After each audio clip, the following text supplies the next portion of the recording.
예, 토론토 대 오타와 들어가 보도록 하겠습니다. 사실은 이거 또 제 스트림 또 길게 보신 분들은 좀 기억을 하시겠지만 저는 이 대진이 뭐 제가 개인적으로 오타와 팬이기 때문이기도 하긴 하지만 좀 기대가 되는 부분입니다. 그러니까 사실은 그 여러 가지 부분에서 제가 이제 뭐 시즌 중에 이야기를 한 내용들은 이제 뭐 그걸 다 들으시지 않으신 분들이 계실 테니까 말씀을 드리면 토론토가 사실은 오타와랑 이 2라운드 이상을 좀 바라보기 위해서는 오타와랑 플로리다를 1라운드에서는 좀 피해야 된다라는 느낌을 말씀을 드린 적이 있거든요. 그래도 이제 템파 같은 경우에는 뭐 여러 가지 물론 템파 강한 팀이긴 하지만은 한번 이겨본 상대이기도 한데다가 게다가 이제 템파가 좀 해법 같은 부분을 조금씩 깨고 있는 그래도 좀 어려운 시리즈가 되는 과정에서도 이기는 그림이 나올 수 있다라고 생각을 하는데 플로리다는 지난 플레이오프 때서 보던 그 재판이 나올 가능성이 크다라고 봤었었고 올해 오타와 같은 경우에도 정규 시즌의 모습이라든가 그동안 토론토가 오타와를 상대로 굉장히 고전했던 것 이제 오타와의 저점이 시즌도 그랬던 걸 생각을 하면 저는 오타와는 무조건 피해야 된다라고 봤었던 사람 중에 한 명인데 하필이면 오타와를 1라운드에 만났습니다. 그런 과정에서 오늘 여러 가지 부분을 좀 살펴보게 될 텐데 뭐 이미 좀 이제 눈치를 채신 분도 계실지는 모르겠습니다만은 그냥 이제 저는 이제 그냥 원래 시즌대로 그냥 가기로 결정을 했습니다. 어쨌든 그 부분 말씀을 드리고 왜 그렇게 생각을 하는지 이제 그 부분 말씀을 드리도록 할게요. 정규 시즌 3경기에서는 오타와가 3전 전승을 거뒀습니다. 11월 경기에서 승리, 1월 경기에서 승리, 3월 경기에서 다 승리를 했네요. 각각 3대0, 2대1, 4대2였기 때문에 큰 점수 차로 이겼던 경기도 있었고 굉장히 근소한 경기를 또 잡았던 이런 느낌의 경기들도 있었다라는 거 일단 처음 말씀드리고 넘어가도록 하겠습니다. 그리고 이제 여기서 또 하나 눈여겨봐야 될 부분이 뭐냐면 우리 이제 예전에 캐롤라이나 대 뉴저지였었나요? 그 두 팀 같은 경우에는 12월에 이제 이 12월 말까지 해가지고 시즌 4경기가 다 끝나지 않았습니까? 맞죠? 뉴저지 캐롤라이나 맞죠? 예, 지금 헷갈리는데 어쨌든 근데 이제 오타와랑 토론토는 솔직히 말씀드리면은 두 달에 한 번씩 꼬박꼬박 붙었는데 그게 이제 다 시즌 초반, 중반, 후반 완전 극후반은 아니지만 그래도 이제 트레이드 마감일 이후의 경기까지 끼어 있다라는 거 이런 부분까지도 생각을 해보시면 오타와 어쨌든 3대0 승리는 그냥 가볍게만 볼 수는 없는 부분이다. 일단 이것도 이제 처음 말씀드리고 넘어가도록 하겠습니다. 토론토 대 오타와전에서 이제 활약한 선수를 살펴보시면은 빌리엄 릴란드르 선수 한 골, 그리고 오스턴 매슈 선수 2경기에서 한 골, 미치마 선수 3경기에서 한 골이고 타바레스 선수는 2경기에서 포인트가 없었고요. 그리고 라일리 선수는 마이너스 3 찍히는 데다가 22분 54초, 그리고 올리베르 에크말라루 선수가 3경기에서 1어스트에 마이너스 4, 21.3, 21분 39초 뛰었었고요. 브랜던 테너브 선수가 3경기에서 플러스 1에 17분 58초였습니다. 일단 어쨌든 이 뭐 경기 결과가 말해주듯이 토론토의 주포들도 그렇고 일단 어쨌든 많은 포인트를 뽑아내는 그런 선수는 없었습니다. 근데 이제 주포들이 좀 부진해도 예를 들면 다른 팀 같은 경우에는 갑자기 뜬금없이 뭐 워런 포글이 뭐 3경기에서 5포인트, 4경기에서 5포인트 막 그런 거 있었잖아요. 근데 토론토는 그런 없었어요. 이제 오타와를 상대를 할 때는. 그리고 그래도 이제 그 앤스톨러즈 선수도 2경기 출장에서 3.16에 90.8% 있었기 때문에 정규 시즌의 그 모습보다는 좀 많이 밑도는 모습이 나왔다라는 거. 이것도 조금은 약간은 불안하게 느껴질 수 있는 요소지지 않나라고 이제 생각을 하고 들어가면 좋을 것 같습니다. 결국 이제 뭐 당연히 경기 결과에서 보셨듯이 썩 만족스러운 성적을 낸 선수가 없었다라는 거. 이거 좀 걱정되는 부분이고요. 오타와는 이제 슈티칠레 선수가 3경기에서 2골 1어스트, 디루 선수가 1골 2어스트, 그리고 이제 어메디오 선수가 3경기에서 2어스트를 올렸고 베서슨 선수도 2어스트를 올렸네요. 뭐 오타와도 솔직히 말씀드리면은 공격진에서 확 눈에 띄는 선수는 없습니다. 그러니까 막 진짜 막 5포인트 막 이렇게 올리고 그런 선수는 없었어요. 그래도 어쨌든 이제 주축자원들이 좀 이제 역할은 해주는 모습이 나왔었고 샤버 선수 3경기에 3어스트 22분 46초 그리고 샌더슨 선수가 1골 1어스트 주프 선수도 2어스트 올리게 되면서 수비진에서도 활약 지원 이런 부분은 굉장히 괜찮았습니다. 그리고 굉장히 중요한 건 울마르크 선수죠. 이제 2경기에서 1실점 96.0% 나왔기 때문에 철배에 가까운 모습 보여줬다라고 말씀드리면 좋을 것 같습니다. 이런 부분에서도 역시나 왜 뭐 오타와가 상당히 이 좋은 시리즈 전적 가져갈 수 있었던 뭐 이런 부분은 이제 팀에서 이제 활약했던 선수들의 활약을 1차적인 부분으로만 보셔도 어느 정도는 감이 잡히는 부분이시지 않을까라는 생각이 듭니다. 근데 재밌는 게 두 팀이 강점이랑 약점이 비슷한 게 진짜 많아요. 올해 이제 전반적으로 따져봤을 때는 여러 가지 부분에서 두 팀이 강약점이 비슷하다라는 거. 일단 말씀드리고 들어가도록 하겠습니다. 그리고 일단 1차적으로 눈에 띄는 게 슈팅 창출적인 부분. 그러니까 이제 공격을 정말 막 화려하게 이끈다라는, 아니면 양적 운영을 기가 막히게 한다라든가 뭐 이런 느낌의 부분에서 바라보셨을 때는 공격 슈팅을 창출하는 과정에서 그다지 출중한 모습은 없었습니다. 이제 그 과정을 살펴보시는 과정에서 SATF 그리고 USATF 이거 뭐 요즘 많이 가져오죠, 그죠? 그냥 이제 전체 슈팅 시도라고 생각을 하시면 되고, SAT는 이제 빗나간 슈팅 그리고 블로킹된 슈팅 이 포함이 되고, 이제 USATF 같은 경우에는 블로킹된 슈팅은 포함이 되지 않습니다. 이제 그래가지고 이제 어쨌든 요거를 보시면은 결론은 얼마나 이제 이 팀이 슛을 한 경기에 시도를 많이 했는가 그걸 이제 아실 수가 있는데, 예, 두 팀 다 하위권입니다. 그죠? 토론토도 이제 26위 SATF에서, 이건 이제 우리가 시도한 거죠, 그죠? 그리고 이제 오타와 같은 경우에도 23위, 그리고 이제 USAT 같은 경우에도 토론토가 25위에다가 오타와가 22위에 불과할 정도로 둘 다 어쨌든 슈팅을 창출하는 공격적인 그림에서는 좀 하위권의 모습을 보여주고 있다라는 거. 원래 이제 이게 보시면 아시겠지만 둘 다 이렇게 손잡고 순위가 낮고 이런 건 또 좀 재밌는 부분인데, 뒤에 보시면 그런 것들이 계속 나와요.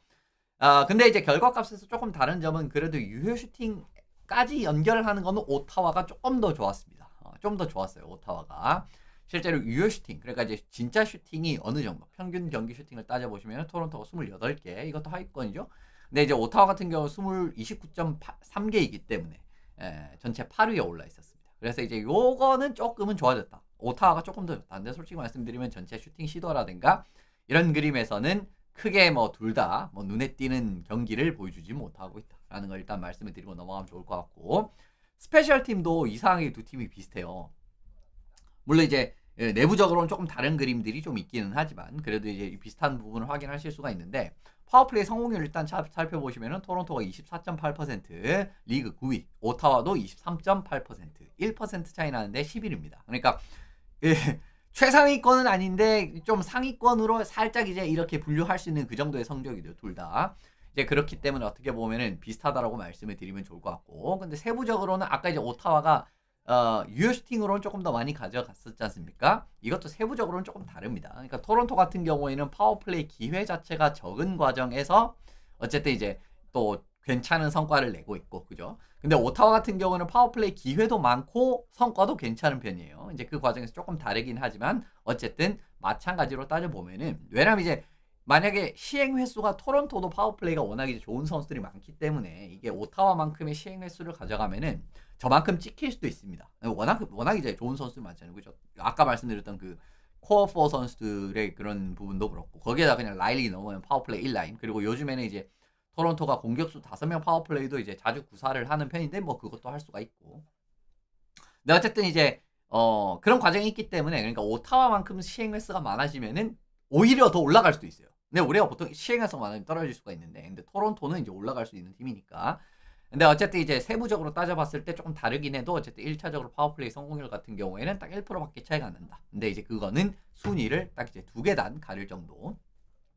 그 정도니까 뭐 거의 차이 없다라고 보셔야 되죠. 그리고 페널티 킬링 같은 경우에도 17등 19등입니다. 퍼센티지가 거의 비슷해요. 77.9, 77.7. 그렇습니다. 이것도 이제 딱 거의 한 2계단 이렇게 가르고 있는데 아무 차이 없다라고 보셔야 되죠, 이 부분. 그렇게 이제 바라보셔야 되고, 이거는 세부적으로까지 비슷합니다. 예. 경기당 이제 이 쇼트핸드드 기회. 토론토가 2.87개, 오타와가 2.79개고요. 거의 차이 없죠. 그리고 이제 경기당 쇼트핸드드 골 허용 같은 경우도 0.63골, 0.62골. 그러니까 이제 77.9, 77.7. 왜냐면 이제 거의 쇼트핸드드 매번 이제 이 횟수도 거의 비슷한데 경기당 이제 쇼트핸드 골 거의 비슷하게 먹히니까 퍼센티지 거의 비슷하게 나오는 그 부분이라고 바라보시면 좋을 것 같고, 이 부분에서는 별반 차이가 없다. 그러니까 지금 보시면은 굉장히 유사점이 많죠, 팀이. 그러니까 그냥 한두 개가 많은 게 아니라 그냥 이제 거의 손잡고 가는 그런 느낌이죠. 이제 그렇게 이제 바라보시면 좋을 것 같고, 그리고 이제 리드를 지키는 운영도 둘 다 잘합니다. 이런 것까지 비슷해요. 리드를 지키는 운영도 둘 다 잘한다. 일단 올해 이제 선제골을 넣었을 때 전적을 살펴보시면은 토론토랑 오타와가 둘 다 좋습니다. 그러니까 토론토도 이제 44경기에서 34승 8패 2연장패, 승률 77.3%니까 물론 오타와가 지금 85.4% 진짜 좋은데 뭐 토론토 77.3도 솔직히 말씀드리면 저게 나쁘다라고 절대 할 수가 없죠. 그리고 이제 깡 승수로 따져보면 딱 1승밖에 차이가 안 나니까 그것도 이제 좀 생각을 해봐야 되고, 오타와 같은 경우에는 41경기에서 35승을 올렸습니다. 85.4%라는 뭐 말도 안 되는 승률이 나오고 있어요. 이제 그런 과정에서 어떻게 보면 선제골을 넣었을 때 이런 이제 전적이라든가 이런 부분도 굉장히 압도적인 부분 확인을 하실 수가 있지 않나라는 생각이 듭니다.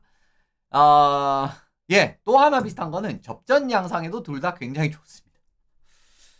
그러니까 이제 굉장히 이제 근소하게 점수 차이가 나는 그런 경기에서도 바라보시면은 승률이 좋다라고 말씀을 드리는데, 예, 둘 다 이래요. 뭐 토론토가 이것도 어떻게 보면은 더 좋지만 오타와도 좋은 편이죠. 62.9%라고 하면은 한 골차 게임에서 토론토는 이제 진짜 좋다라고 볼 수 있을 것 같고, 이거는 뭐 아까 거기에서 좀 어떻게 보면 선제골 득점시 전적에서 오타와가 이제 좀 더 앞서 나간 부분이 여기서 약간 좀 지워지는 느낌으로 따져보시면 거의 비슷하다고 볼 수가 있겠죠. 물론 이제 그거보다 토론토의 승률이 조금 더 높기는 하지만 어쨌든 이런 과정을 바라보셔도 강약점이 굉장히 비슷해요. 서로. 어떻게 이렇게 비슷할 수 있나 이런 생각도 들기도 드는데, 근데 이제 경기를 조금 살짝 뜯어보시면은 그 이유를 좀 아실 수가 있는 게, 두 팀이 경기를 풀어나가는 그 전술적인 움직임이라든가 그런 게 굉장히 비슷한 팀입니다. 둘 다. 그런 과정 1차적으로 이제 염두를 해두시고 들어가면 좋고, 그렇기 때문에 이런 결과가 나오지 않나라고 이제 저는 생각을 하고 있는데, 일단 어쨌든 그렇습니다.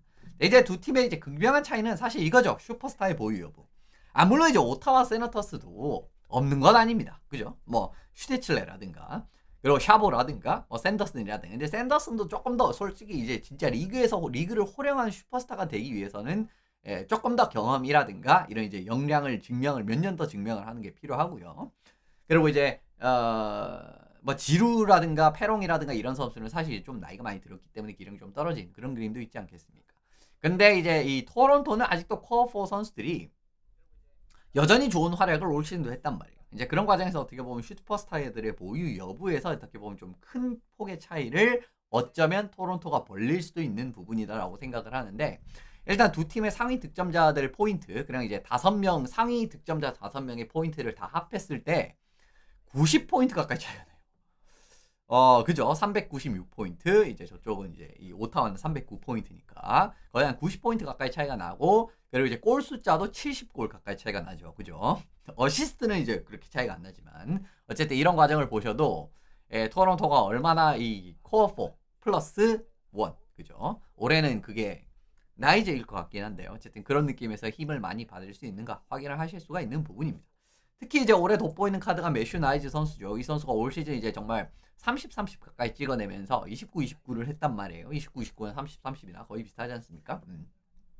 그런 과정이기 때문에 진짜 파워포워드로서의 이런 그 증명 같은 부분 많이 보여주고 있고, 그 다음에 굉장히 이제 골을 넣는 과정에서 이제 동료들도 이제 나이주를 좀 살려주는 움직임까지 좀 보여주는 그런 그림에다가 네트 근처에서 이제 딱 골 많이 넣는 그런 그림에서 이제 좋은 모습을 많이 보여주게 됩니다. 실제로 나이즈 선수 같은 경우에는 고위험 지역 득점, 실제로 완전 이제 완전 파워포워드로서의 정말 이제 교과서와 같은 선수 중에 한 명이기 때문에, 교과서라고 하기엔 조금 그게 약한 편인가? 좀 거친 플레이가 조금 약한 편인가? 근데 어쨌든 파워포워드로서 정말 좋은 모습들을 보여주고 있기 때문에 고위험 지역 슈팅 숫자 81개 4%고 득점 22득점으로 2%, 그리고 슈팅 성공률 27.2%로 상위 19%입니다. 굉장히 어떻게 보면은 출중한 모습이 나오고 있거든요. 그러니까 아까 보셨겠지만 29골 중에 22골을 고위험 지역에서 넣었다라는 거죠. 크리스 아피라든가 로우슬롯이라든가 이런 데서 넣었다라는 거예요.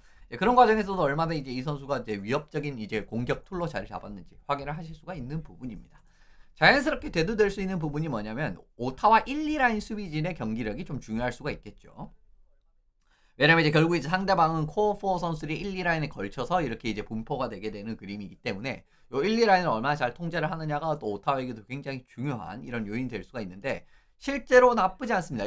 오타와 1, 2라인 수비진이 NHL에서 700분 이상 같이 출장한 페어 중에서 실점 랭킹이 10위 그리고 18위에 해당하는 성적이었습니다. 30실점 그리고 36실점이었는데 어떻게 보면 이제 상당히 또 고무적인 수치라고 보실 수가 있겠죠. 사실 오타와 같은 경우에는 예전부터 좀 득실점 관리라든가 이런 부분이 골텐딩의 문제일 상황도 있었고 이제 수비의 문제가 나는 그런 상황도 있었는데 올해 같은 경우에는 그런 부분에서 크게 걱정할 필요가 없다라는 거는 확인하실 수가 있는 부분입니다. 저는 말씀드렸지만 이게 뭐 700분 기준이라서 700분 기준이니까 747분에서 이게 당연히 좋은 성적이 나올 수가 있는 게 아니냐라고 이제 반문 당연히 하실 수가 있는데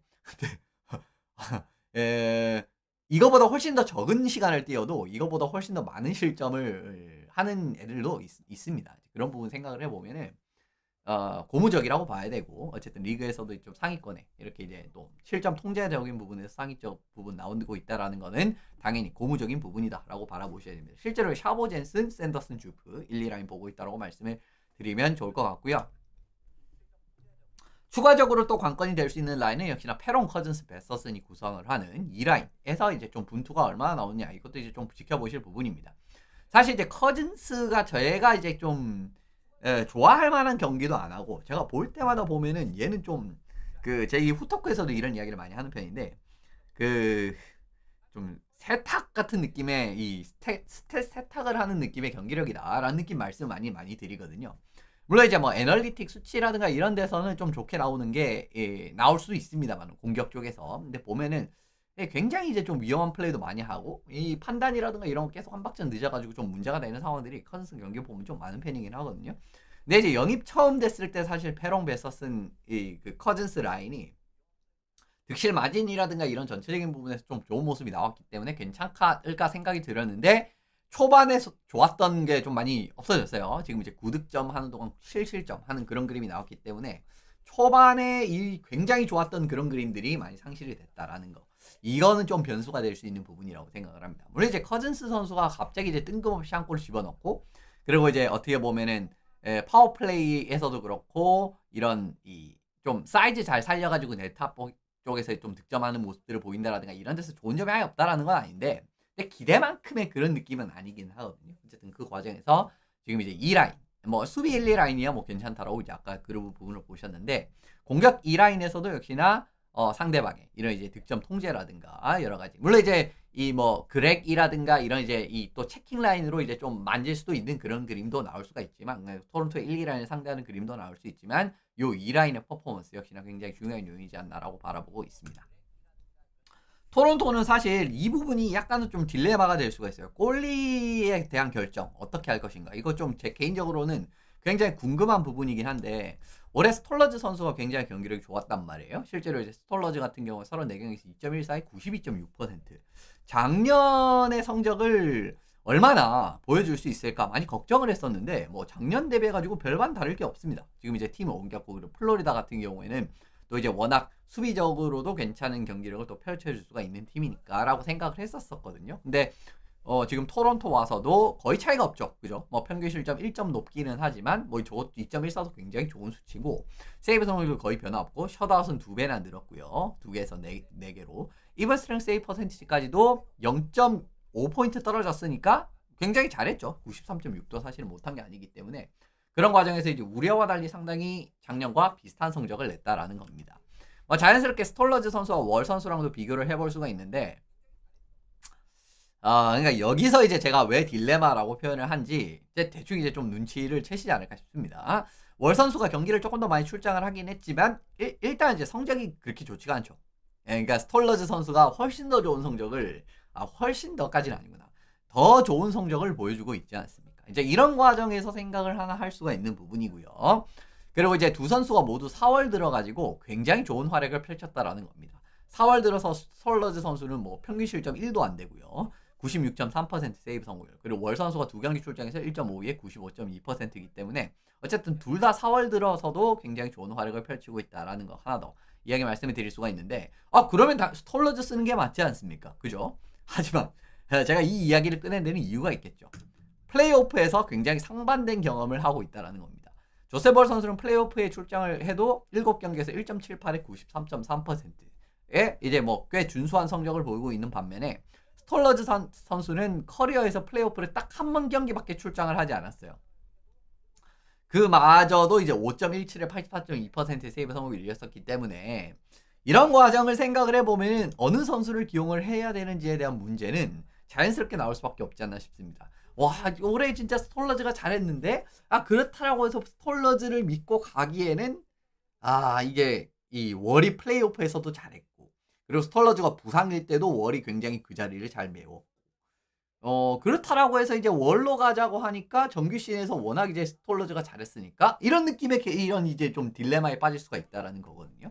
그러니까 이제 결국 이제 요 부분인 겁니다. 정규 시즌을 우선시할 것인가, 플레이오프의 성적을 우선시할 것인가. 근데 이거 쉽게 이제 좀 판가름하기 어려운 부분이 있는 거죠. 이제 그렇기 때문에 말씀드리고 넘어가면 좋을 것 같습니다.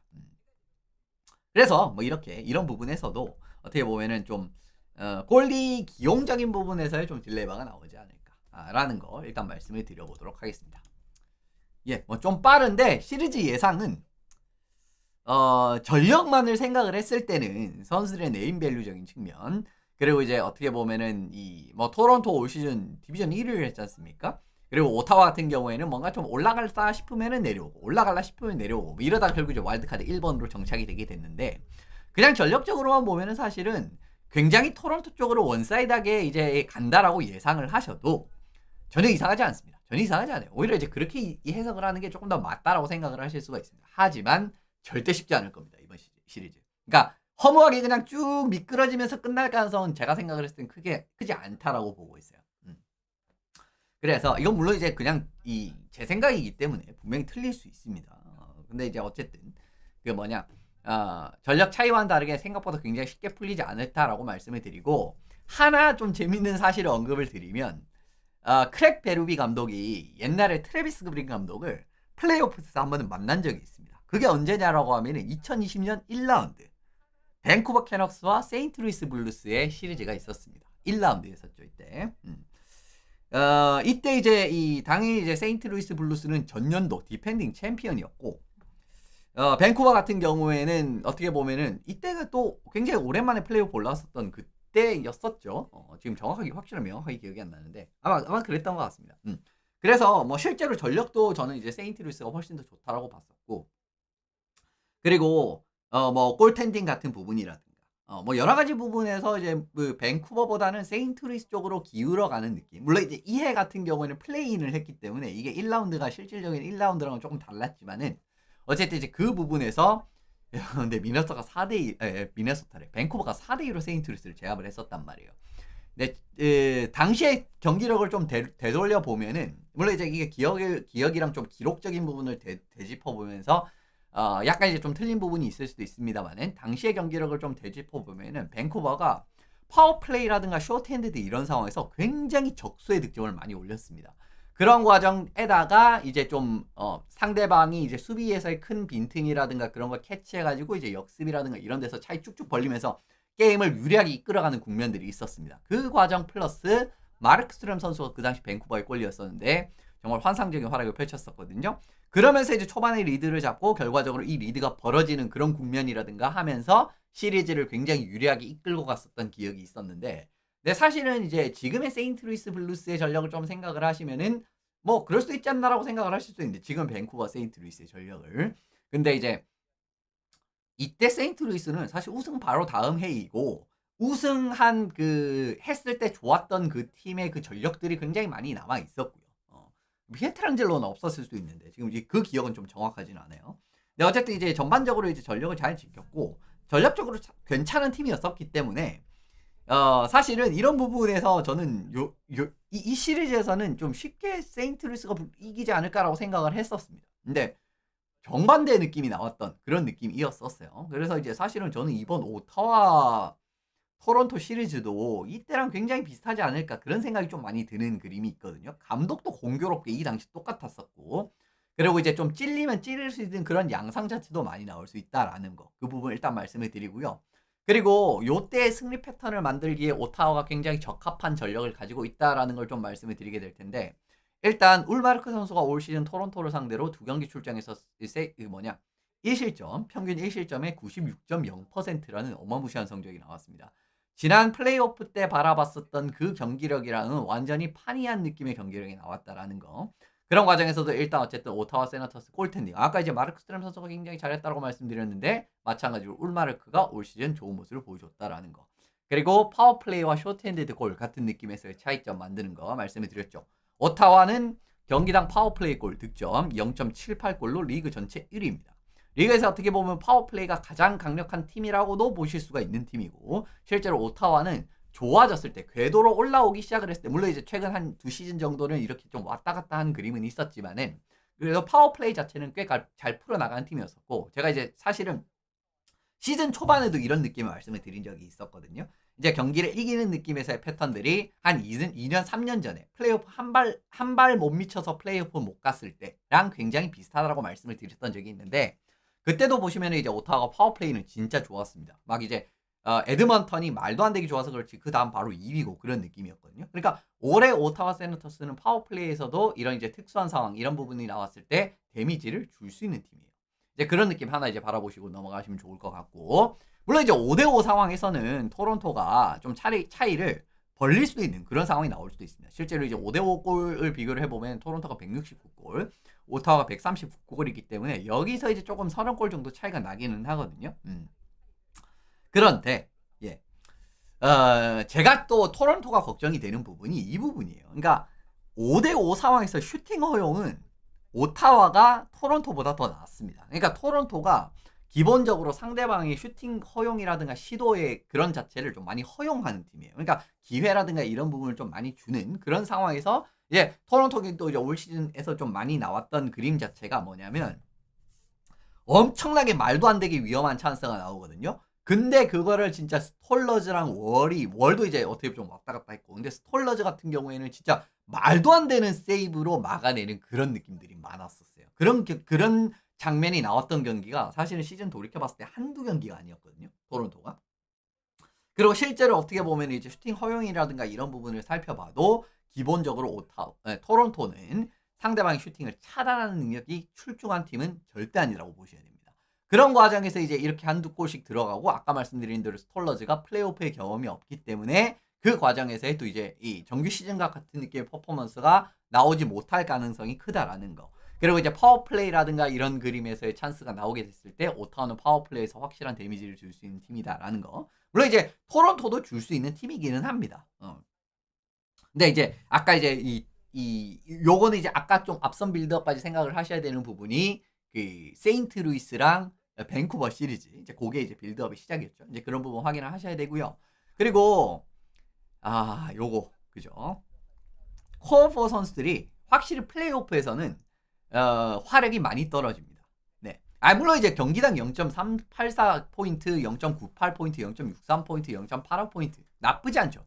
근데 정규 시즌에서 보여줬던 그 느낌이 아니란 말이에요. 이게 사실은 굉장히 또 치명적인 요소 중에 하나인데, 예, 뭐 마너 선수랑 매슈 선수는 정규 시즌에 경기당 1.23포인트를 뽑아내는데 플레이오프를 들어가면 0.84포인트, 0.98포인트. 물론 이제 매슈스는 뭐 거의 다 경기당 1포인트니까 그래도 괜찮죠. 타바레스 같은 경우에 0.96포인트가 0.63포인트로 뚝 떨어지고요. 닐란데르 같은 경우도 0.95포인트에서 0.85포인트로 떨어지기 때문에 전반적으로 코어4 선수들이 지금 어떻게 보면, 아까도 이제 제가 중반에 말씀드렸던 내용 중에 하나는 오타와랑 토론토가 팀적으로 전반적인 숫자가 굉장히 비슷하게 나오는 그림들이 많지만 그래도 큰 차이가 느껴지는 점이 코어4가 구축을 하는 그 이제 이 화력적인 측면의 기대치가 아주 크다라고 말씀드렸잖아요. 근데 그 기대치가 플레이오프 들어가면 많이 떨어진다라는 걸 말씀드리고 싶은 거예요. 그러니까 이제 토론토가 가져갈 수 있는 이점이 많이 떨어지는 거죠. 그 과정에서 또 하나 더 말씀드리면, 제가 이거를 또 끌고 온 이유가, 만약에 오타와랑 붙었을 때 이 선수들이 굉장히 잘했다, 올 시즌, 그러면 제가 이 이야기를 안 했을 겁니다. 그래도 이게 좀 플레이오프 때는 조금 떨어져도 그래도 올해 정규 시즌 보니까 얘네들이 그냥 이제 오타와는 그냥 쌈 싸 먹더라, 이러면은 사실은 이런 거를 말씀드릴 필요도 없는데, 올해 코어4 선수로 오타와 만났을 때는 힘을 거의 못 쓰는 느낌이었거든요. 그런 것까지도 하나 더 이제 이 힘을 실어주는 요인이다라고 말씀을 드리면 좋을 것 같습니다. 그리고 아까 이븐 스트렝스 골 차이 난다라고 말씀을 드렸었죠. 30골 차이. 오타와전에서는 3경기에서 이븐 스트렝스 골 3골밖에 못 넣었습니다. 그러니까 이것도 어떻게 보면은 아까 이제 그러니까 뭐 파워플레이라든가 이런 데서 뭐 골을 먹혀도, 뭐 쇼트핸드도 골 재수 없어서 골 먹혀도, 만약에 우리가 이븐 스트렝스에서 저렇게 차이가 났을 때 오타와전에서 막 진짜 이븐 스트렝스 골을 막 이제 막 3경기에서 막 6골, 7골 이렇게 넣었다라고 하면은 여기서 차이가 좁힐 수 있어요, 이렇게 말씀을 드렸을 텐데 그렇지 않잖아요. 그죠? 올해 오타와 이븐 스트렉스 올 시즌 3경기에서 3골밖에 못 넣었습니다. 이븐 스트렉스 골을. 요런 과정도 하나 더 말씀을 드리면 저는 굉장히 상성으로 굉장히 나쁘게 맞물릴 가능성 크다라고 보고 있습니다. 이번 오타와 대 토론토 대 시리즈는. 그래서 그러니까 정규 시즌에서도 좋은 모습을 보여주지 못했고, 그러니까 감독 간의 이런 경기력에서도 바라보셨을 때 예전에 플레이오프 때 맞대결을 했을 때의 경기 양상을 보셨을 때는 찔릴 만한 요인이 있었고요. 그리고 이제 오타와 같은 경우에도 이제 그때 이제 보시면 엘리아스 페테르손이라든가 브록 베서라든가 뭐 이런 호벳이라든가 이런 선수들이 막 역습해서 막 골 넣고 막 그런 것들이 많았거든요. 근데 오타와도 이제 그 정도의 공격을 만들어낼 수 있는 선수는 있죠. 슈테틀레라든가 지루라든가 이런 선수들이 있지 않습니까? 그러니까 베서슨이라든가 이게 상상상으로 굉장히 애매하게 맞물리면서 제가 봤을 때는 좀 안 풀릴 가능성이 토론토 입장에서는 굉장히 안 풀릴 가능성이 높다고 보게 되는 부분입니다. 그런 이제 근거 자료들을 여러 가지 말씀을 드렸고 그렇습니다. 그래서 이제 이 결국은 오타와 세나터스가 저는 이번 시리즈를 4대2로 승리를 하지 않을까라고 보고 있어요. 물론 이게 이 오타와 입장에서는 이제 너무 많은 선수들이 플레이오프를 경험하지 못한 선수들이 일부 굉장히 이제 좀 젊은 선수들에게서는 대부분 이제 이런 선수들이 좀 있다라는 점, 뭐 이런 부분을 불안 요소가 아예 없다라는 점은 아니지만 그래도 이제 아까도 말씀드렸듯이 정규 시즌에서의 모습이라든가 그리고 이제 그동안의 토론토 코어 4 선수들이 플레이오프에서 보여줬던 그런 모습이라든가 그리고 부분들을 여러 가지 고려를 해봤을 때는 오타와 쪽으로 조금 더 기우는 느낌이 되지 않을까라고 저는 개인적으로 생각을 합니다. 물론 이제 제가 오타와 팬인 걸 다들 알고 계실 테니까 좀 편견이 들어가 있다라고 생각을 하실 수가 있는데 근데 그 편견이라고 보기에는 이런 여러 가지 근거 자료들이 너무 좀 빡센 것들이 많이 나와가지고 네 그래서 이제 저는 정규 시즌에도 사실은 이런 말씀 제가 서두에 열 때 그런 말씀 많이 드리죠. 아까도 이제 이야기를 하지 않았습니까? 그런 느낌대로 결국은 우세가 펼쳐지지 않을까라고 생각을 하는 부분입니다. 그래서 어쨌든 네. 뭐 토론토 팬분이 사실 많은 것도 알고 있고 어떻게 보면 좀 거꾸로 가는 예상이다라고 생각을 하실 수도 있고 실제로 뭐 그런 결과가 나올 수도 있겠죠. 근데 어쨌든 여러 가지 부분에서 제가 올해 쭉 봤을 때는 오타와는 토론토를 상대로 좀 물 수 있을 정도의 경기력을 가지고 있다라고 저는 결론을 내렸고요. 그래서 그 결론이 반영된 결과라고 바라보시는 게 맞다라고 바라보시고 오타와 대 토론토 내용은 여기서 마무리 지어보도록 하겠습니다.